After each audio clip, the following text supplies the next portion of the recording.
Eu nasci em 89. Eu vi o falecimento de São João Paulo II, vi de Bento XVI.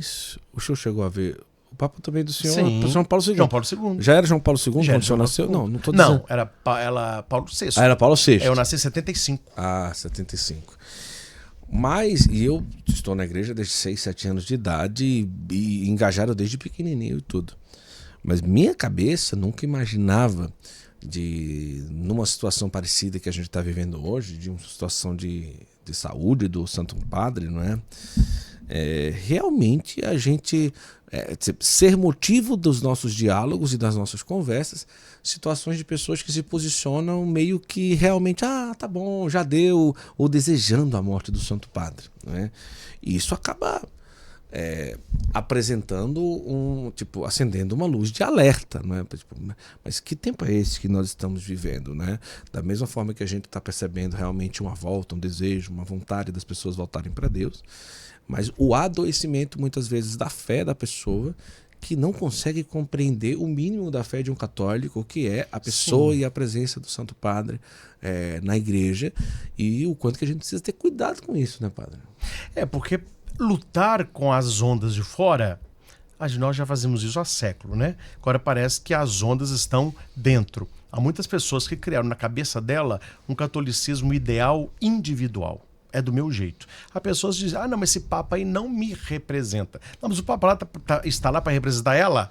Não, o Papa representa Cristo para nós, São Pedro para nós. Então eu penso, aí eu volto naquilo, Bíblia e catecismo, né? As pessoas precisam entender o que é ser um católico e qual o papel do magistério eclesiástico, né? Que é o clero católico, o papel da tradição, o papel da Sagrada Escritura, como que nós lidamos com as realidades espirituais, porque eu vejo muito hoje pessoas até que se dizem bons católicos, mas com uma vivência católica muito ritual, supersticiosa. Não é que não possa fazer isso, mas algumas coisas antigas que voltaram com força e a pessoa se agarra nisso como se isso fosse ser o católico que deve ser, né? Então nós vamos uma igreja assim, que tem pessoas diversas, e aqui eu vejo até uma ação do próprio Espírito Santo, que se você conversa com a pessoa A, com a pessoa B, com a pessoa C, cada uma tem uma linha de igreja na cabeça, uma eclesiologia, ou não sei qual a linha da pessoa, parece que são pessoas de igrejas diferentes, né? Uma tem totalmente, você vê o caminho que uma traça, o caminho que a outra traça, a filmagem de uma missa, a filmagem de outra missa, não é a mesma igreja, não.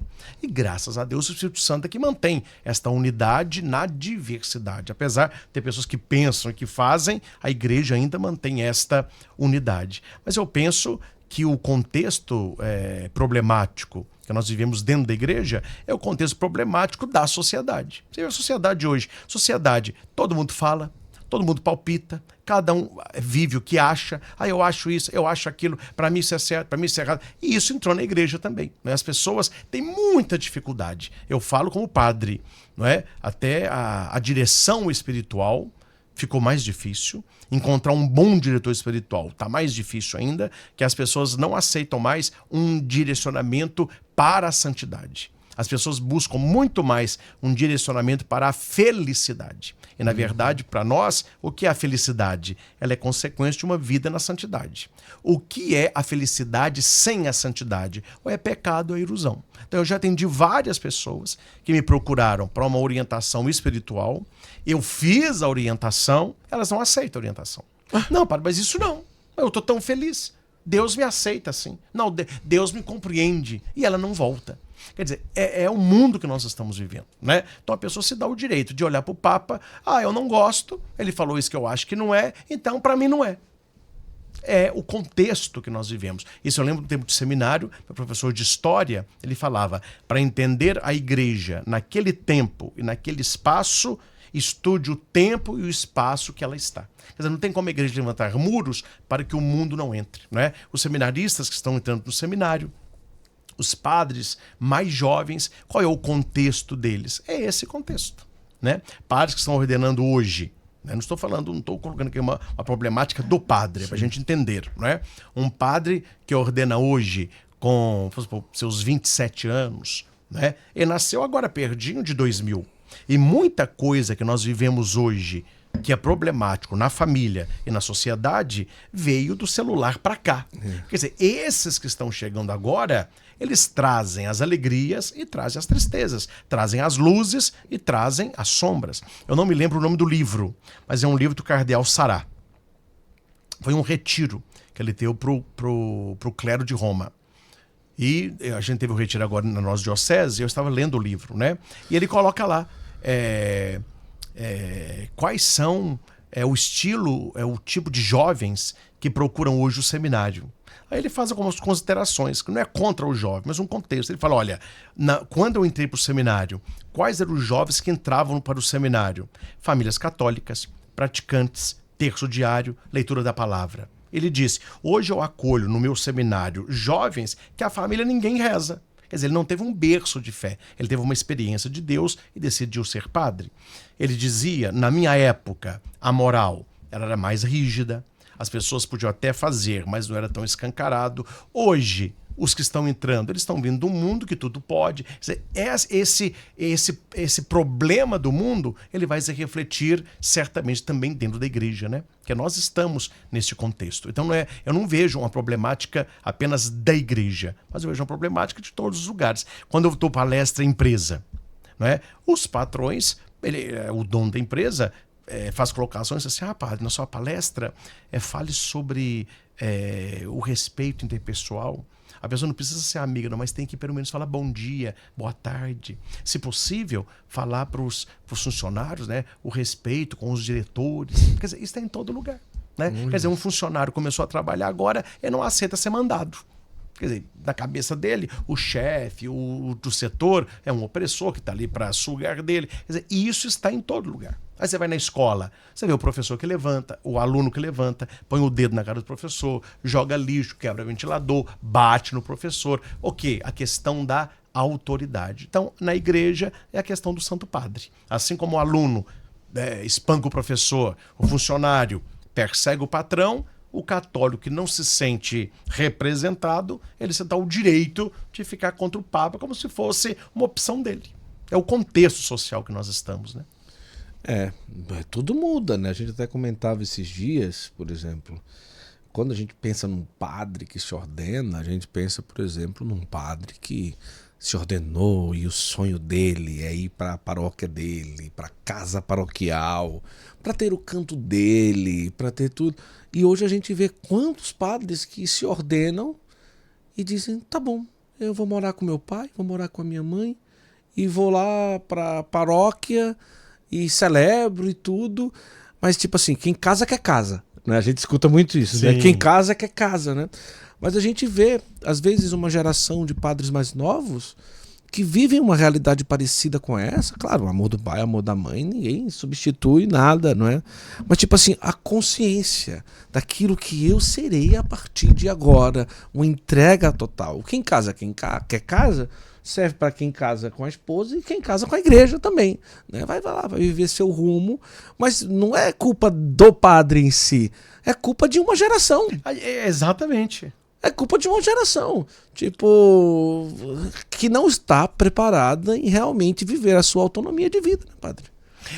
E mais do que isso, Guto, eu vejo uma geração despreparada para os problemas e contrariedades da vida. Eu vejo isso nas crianças, pequenininho. A criança não aceita perder. A criança não aceita ser contrariada. A criança não aceita receber um não. E quanto mais nós ficamos neste mundo que me agrade, por mais tempo a menoridade emocional ela habita dentro de mim. Então você vê hoje, vamos supor, homens de 30 anos que moram com os pais e têm um comportamento claramente um adolescente de 17 anos. Tirando 30 anos que ele tem, se você vê o que ele faz, ele não tornou, no sentido da palavra, homem adulto, não. Idade ele tem, maturidade ele não tem. Então eu conheço várias famílias de homens de 30 anos que moram com os pais, não gostam de trabalhar, trabalham porque tem que trabalhar, ficam em casa. Aí no quarto dele é videogame, ver série, passear com os colegas. Quer dizer, isso é normal? Bom, adolescente seria normal, mas para um adulto, o que ele já teria que estar pensando? Na casa dele, um apartamento dele, um carro dele, uma visão de futuro, né? Uma previdência privada, etc. Não, quer dizer, 30, 40 anos, tudo ali na barra da saia da mãe. Até eu conheço um amigo que trabalha nas forças militares, né? Ele diz que hoje acontecem coisas que há pouco tempo não acontecia. Tem um alistamento. O jovem chegava, hoje é normal o jovem chegar com a mãe. Quer dizer, você vê que é uma menoridade, até a mãe não deixa aquele jovem abrir a asa, né? Ele está ali com seus 18 anos para se alistar, a mãe chega, fica no pátio, o jovem entra, sai, a mãe pergunta como é. Quer dizer, não é que não possa fazer, não é isso que eu estou aqui dizendo, mas é um contexto que está muito diferente, né? As pessoas estão mais assim frágeis na questão de problema, né? Qualquer problema, exemplo, eu tenho visto muitos adolescentes que as mães pedem atendimento, né, um atrás do outro, desanimados, sem sonho, sem projeto. Interessante, a maioria são adolescentes. Era para estar no auge da energia, né? Aí quando eu vou conversar com eles, eu falo, olha, meu caro, então a sua mãe pediu para você vir aqui conversar comigo, quer dizer que a sua vida não está boa, né? Mas o que está acontecendo? A maioria não quer falar. Uns falam. Só que tudo que eles falam não é problema. Chama vida. A vida é assim. Tem prova, tem namorada que não quer, tem amigo que trai. Mas a coisa simples faz uma tempestade no copo d'água porque são muito frágeis emocionalmente. Aquilo que eles chamam de geração floco de neve, né? Você sopra, vai para um lado, vai para o outro. Então eu penso que nós precisamos... mais um contexto complicado, né? E que vai se refletir também na igreja. Então essa é uma situação problemática, né? Porque a igreja está tendo esse olhar, certamente, os bispos para com o seminário, os formadores, etc. Mas é o contexto que nós estamos. Mas eu acredito muito naquela história o mundo, ele faz um movimento, né? Tem hora que a gente melhora, tem hora que o ser humano decai. E toda decaída é sinal de um reerguimento, de uma sociedade melhor. Eu acho que nós, se Deus quiser, veremos tempos mais comprometidos e com uma estrutura melhor para viver a vida que deve ser vivida, né? Com suas alegrias, mas também com as suas tristezas.